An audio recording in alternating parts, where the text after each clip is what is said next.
मैं ये कह रहा हूँ कि धनखड़ साहब का स्टेटमेंट जो है ना समहाउ कितना परसेंटेज सही है? 99% मैं सही मानता हूँ, समझे। और इस तरह के जो स्टेटमेंट है वो उनका भी एक एक्सपीरियंस रहा है। माननीय जगदीप धनखड़ जी जो है यही सुप्रीम कोर्ट में बैठते थे। यहाँ के वो SCBA के प्रेसिडेंट भी रह चुके हैं, पूर्व प्रेसिडेंट भी रह चुके हैं, हाँ, यहाँ के पूर्व अध्यक्ष रह चुके हैं। तो भी उनका कहने का जो वो है अध्यक्ष रह चुके, तो इसका मतलब उनको लीगल राइट्स है, उनका भी एक पैरेलल स्टेटस हुआ।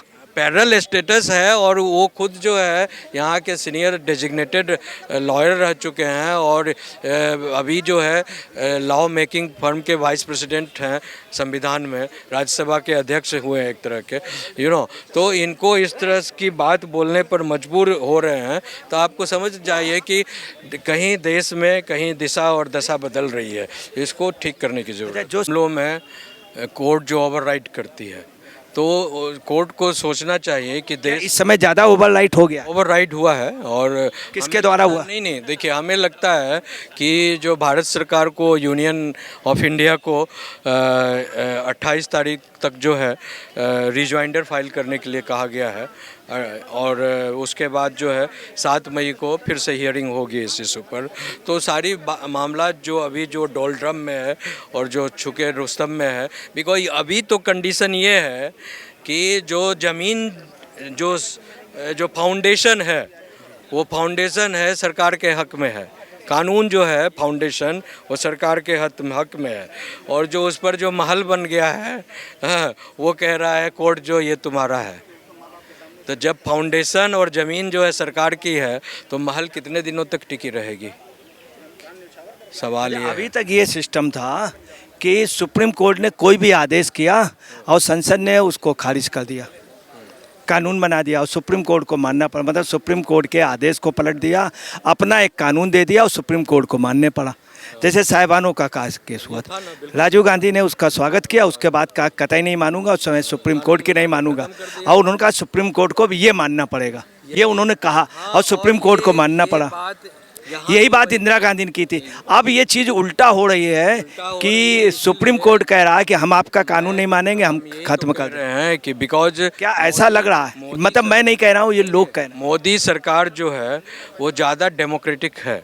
बिकॉज इसके पहले जितनी भी गवर्नमेंट्स आई है UPA की, चाहे वो led by Nehru, led by Rajiv Gandhi, led by Indira Gandhi, led by whosoever, Manmohan Singh and all that, they were absolutely doing the autocratic, autocratic उनका व्यू था। जो चाहते थे होता था, अपने ढंग से होता था। और इतनी सारी स्थिति अगर इंदिरा गांधी के टाइम में हुआ रहता तो इमरजेंसी लगाकर जो चलता था कर सारे मतलब राइट्स को सस्पेंड कर देती, इमरजेंसी लगाकर जहाँ जो करता अपना बुलडोजर से उड़ा देती, अपने ढंग से काम करती। लेकिन डेमोक्रेसी में बिलीव करती है मोदी सरकार, NDA सरकार, तो इसीलिए जो है इनको उतना ज़्यादा टॉर्चर किया जा रहा है, समझे। हर तरह से टॉर्चर किया जा रहा है, हर तरह से दबाव डाला जा रहा है, हर तरह से दंगा फैलाया जा रहा है, तो मुझे लगता है कि मोदी सरकार को, अमित शाह को, वगैरह वगैरह तमाम लोगों को इस पर मजबूती से करना चाहिए। और सरकार का क्या पावर है, हाँ, to bring the law and order in this country, to establish the law and order, और देश को बेहतर बनाने के लिए, आम लोगों के हित में बनाने के लिए ये काम करना ज़रूरी है। और अभी जो अमेंडमेंट हुआ है आम मुसलमानों के हित में हुआ है। दोस्तों नमस्कार, मैं अजय पत्रकार। सुप्रीम कोर्ट पे आज सुनवाई हुई, कल भी हुई थी वक्फ बोर्ड की, और आज ख़ास तौर से ये निर्णय हुआ है, मतलब ये अभी कहा गया है कि 7 दिन के अंदर केंद्र सरकार अपना जवाब दाखिल करेगी। उसके बाद 5 दिन के अंदर जो वक्फ बोर्ड की ओर से जिन्होंने याचिकाएं दायर की हैं वो लोग अपना जवाब दायर करेंगे। 5 मई नेक्स्ट डेट पड़ी है। और ये भी हुआ कि 5 लोग ही कोर्ट में रहेंगे जिन लोगों ने याचिकाएं दायर की हैं, उसका भी निर्णय वो लोग आपस में बैठ के करेंगे। साथ में वक्फ बाई डीड व बैक बाई यूजर्स, इस पे भी हुआ है, जो अनुच्छेद का नियम था वो लगा रहेगा। और 1995 का जो अधिनियम था उसके हिसाब से इन 7 दिनों तक कोई भी फेरबदल नहीं किया जाएगा वक्फ बोर्ड में, या कोई भी उस पर नई एंट्री नहीं होगी। अब इसमें जो सबसे बड़ी बात आ गई है वो ये आ गई है कि तमाम जगह ये बात हो रही है कि supreme court out of line जा रही है। ये हम नहीं कह रहे हैं, तमाम लोग कह रहे हैं। उपराष्ट्रपति ने भी यही कहा है, ऐसी कल्पना नहीं की थी जहां जज कानून बनाएंगे। सुप्रीम कोर्ट के हालिया आदेश पर बोले उपराष्ट्रपति धनखड़। उन्होंने ये भी कहा कि उपराष्ट्रपति ने अब जज विधायी चीज़ों पर फैसला करेंगे, वही कार्यकारी जिम्मेदारी निभाएंगे और सुपर संसद के रूप में काम करेंगे। उनकी कोई जवाबदेही भी नहीं होगी क्योंकि इस देश में कानून उन पर लागू ही नहीं होगा। ये बात उपराष्ट्रपति कह रहे हैं, इसलिए एक न्यूज़ बनती है चूँकि उपराष्ट्रपति कह रहे हैं। उससे भी ज़्यादा ताज्जुब की बात ये थी कि अभी कुछ बातें ऐसी कही गई हैं जो आज चर्चा में है। जितना एडवोकेट समाज है उसमें भी 80% कह रहा है ये क्या हो रहा है। ये पहला इस तरह का दे रहे हैं कि राष्ट्रपति के ऊपर ये कहा जा रहा है कि आप 3 महीने के अंदर फैसला दें। अब सीनियर एडवोकेट खड़े हुए हैं, मैं उनसे उनके विचार जानूंगा। आपका क्या नाम है सर? जी, मेरा नाम ध्रुव कुमार। हाँ, क्या आपका क्या कहना है जो उपराष्ट्रपति धनखड़ जी ने कहा है कि ये कई प्रकार से जो सुप्रीम कोर्ट कर रहा है ये अपने? धनखड़ साहब का स्टेटमेंट बिल्कुल 100% सही है कि सुप्रीम कोर्ट का एक जो पेरिफेरी है, लिमिटेशन है, जुरिस्डिक्शन है, उसको क्रॉस नहीं करना चाहिए।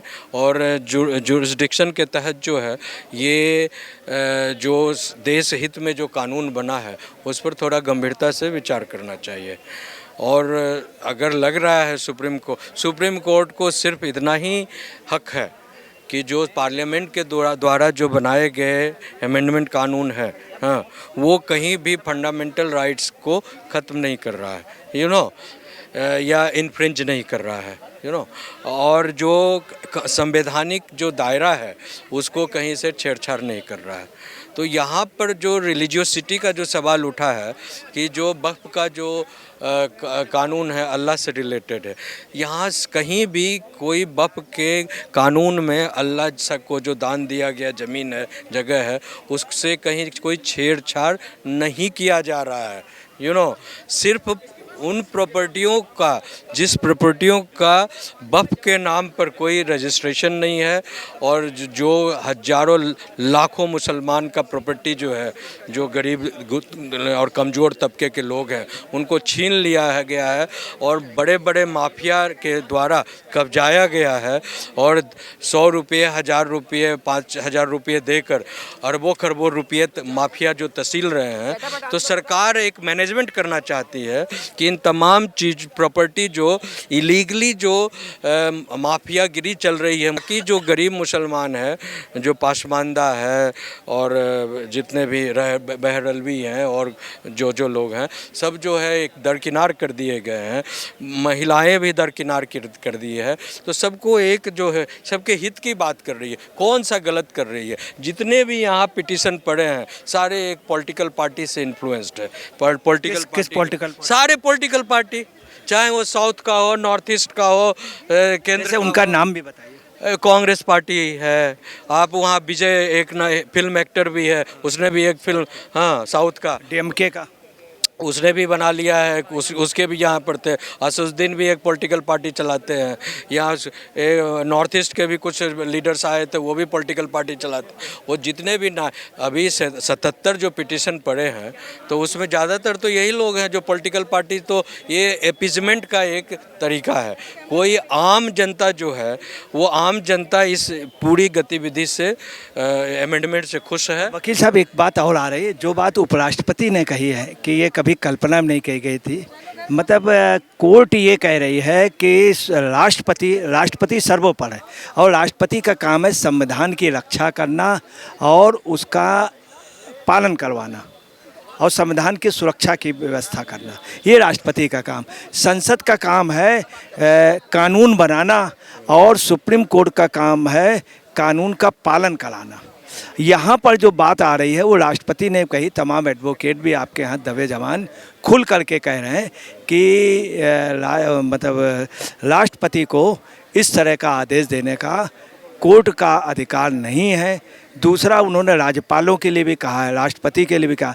क्या ऐसा कभी हुआ या इस तरह की कल्पना की गई है? कुछ मामलों में कोर्ट जो ओवरराइड करती है, तो कोर्ट को सोचना चाहिए कि क्या देश इस समय ज़्यादा ओवरराइट हो गया है? ओवरराइड हुआ है। और किसके हमें द्वारा लगता- हुआ? नहीं नहीं, देखिए, हमें लगता है कि जो भारत सरकार को, यूनियन ऑफ इंडिया को 28 तारीख तक जो है रिजॉइंडर फाइल करने के लिए कहा गया है। और उसके बाद जो है 7 मई को फिर से हियरिंग होगी इस इशू पर। तो सारी मामला जो अभी जो डोलड्रम में है और जो छुके रुस्तम में है, बिकॉज अभी तो कंडीशन ये है कि जो ज़मीन जो फाउंडेशन है, वो फाउंडेशन है सरकार के हक में है। कानून जो है फाउंडेशन वो सरकार के हक में है। और जो उस पर जो महल बन गया है, वो कह रहा है कोर्ट जो ये तुम्हारा है। तो जब फाउंडेशन और ज़मीन जो है सरकार की है, तो महल कितने दिनों तक टिकी रहेगी? सवाल ये अभी है। तक ये सिस्टम था कि सुप्रीम कोर्ट ने कोई भी आदेश किया और संसद ने उसको खारिज कर दिया, कानून बना दिया और सुप्रीम कोर्ट को मानना पड़ा। मतलब सुप्रीम कोर्ट के आदेश को पलट दिया, अपना एक कानून दे दिया और सुप्रीम कोर्ट को मानने पड़ा। जैसे साहिबानों का केस हुआ था, राजीव गांधी ने उसका स्वागत किया, उसके बाद कहा कतई नहीं मानूंगा, उस समय सुप्रीम कोर्ट की नहीं मानूंगा, और उन्होंने कहा सुप्रीम कोर्ट को भी ये मानना पड़ेगा, ये उन्होंने कहा और सुप्रीम कोर्ट को मानना पड़ा। यही बात इंदिरा गांधी ने की थी। अब ये चीज़ उल्टा हो रही है कि सुप्रीम कोर्ट कह रहा है कि हम आपका कानून नहीं मानेंगे, हम खत्म कर रहे हैं कि बिकॉज क्या ऐसा लग रहा है? मतलब मैं नहीं कह रहा हूँ, ये लोग कह रहे हैं। मोदी सरकार जो है वो ज़्यादा डेमोक्रेटिक है।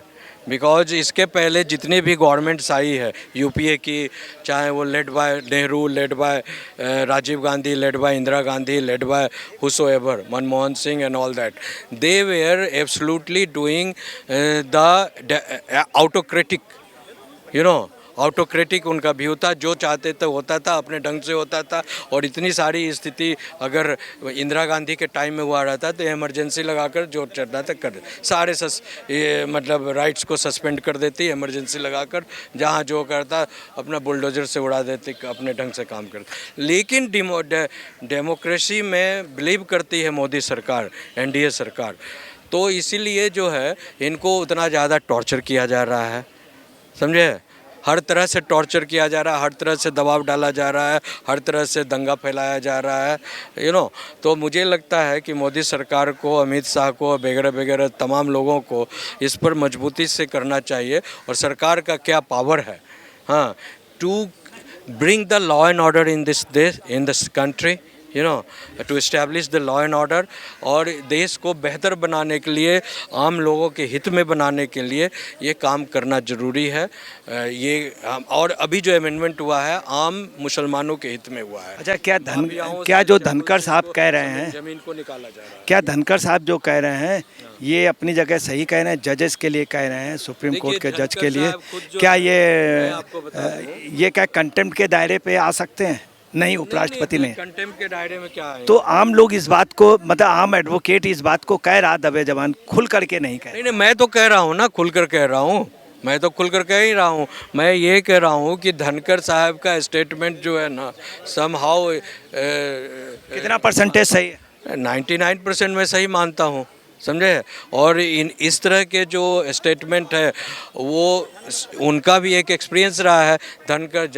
माननीय जगदीप धनखड़ जी जो है यही सुप्रीम कोर्ट में बैठते थे, यहाँ के वो SCBA के प्रेसिडेंट भी रह चुके हैं, पूर्व प्रेसिडेंट भी रह चुके हैं, हाँ, यहाँ के पूर्व अध्यक्ष रह चुके हैं। तो भी उनका कहने का जो वो है अध्यक्ष रह चुके, तो इसका मतलब उनको लीगल राइट्स है, उनका भी एक पैरेलल स्टेटस हुआ, पैरेलल स्टेटस है। और वो खुद जो है यहाँ के सीनियर डेजिग्नेटेड लॉयर रह चुके हैं, और अभी जो है लॉ मेकिंग फर्म के वाइस प्रेसिडेंट हैं संविधान में, राज्यसभा के अध्यक्ष हुए हैं एक तरह के, तो इनको इस तरह की बात बोलने पर मजबूर हो रहे हैं। तो आपको समझ जाइए कि कहीं देश में कहीं दिशा और दशा बदल रही है, इसको ठीक करने की जरूरत है। जो सुप्रीम कोर्ट से कहा गया है कि राष्ट्रपति 3 महीने के अंदर उसको पास कर दिया करें, तो क्या उनके निर्देश को राष्ट्रपति मानने के लिए बाध्य हैं, या राष्ट्रपति मानेंगे या डिनाई कर सकते हैं? नहीं समझे, क्या सवाल है आपका? उन्होंने ये कहा है सुप्रीम कोर्ट से, कि उन्होंने कहा है कि 3 महीने के अंदर राष्ट्रपति को जो भी उनके पास हुआ है उसको 3 महीने के अंदर पास कर देना चाहिए, 3 महीने के अंदर।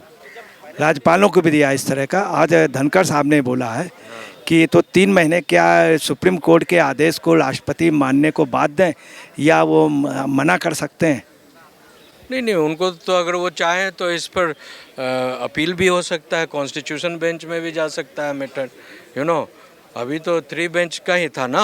नहीं, अब मेन चीज़ है सुपर कौन है, क्या सुप्रीम क्या? पार्लियामेंट है ना। नहीं, राष्ट्रपति को उन्होंने कहा 3 महीने के अंदर कोई भी उनके पास रेजोल्यूशन या कोई भी वहाँ से आवेदन आएगा तो उसको 3 महीने पे उसका डिसीजन लें। हाँ, तो वो 3 महीने तो सही तो बोला गया है। नहीं, सुप्रीम कोर्ट ये बात कह रही है राष्ट्रपति के लिए, राष्ट्रपति को निर्देश दे रहे। ये निर्देश नहीं है, ये एक सिस्टम होता है कि जैसे कोई भी चीज़ डायरेक्शंस जो कोर्ट का जाता है तो यूजुअली क्या होता है कि वो पेंडिंग में चला जाता है, समझे ना।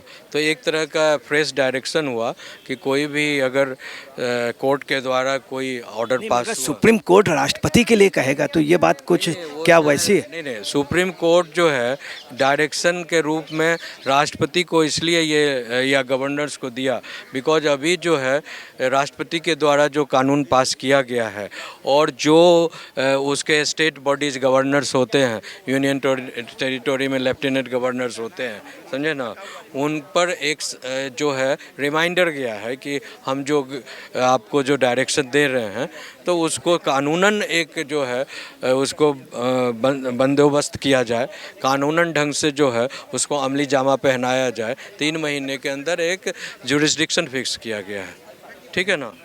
जुरिस्डिक्शन होता है हर चीज़ का, उसको जुरिस्डिक्शन फिक्स किया है। Thank you.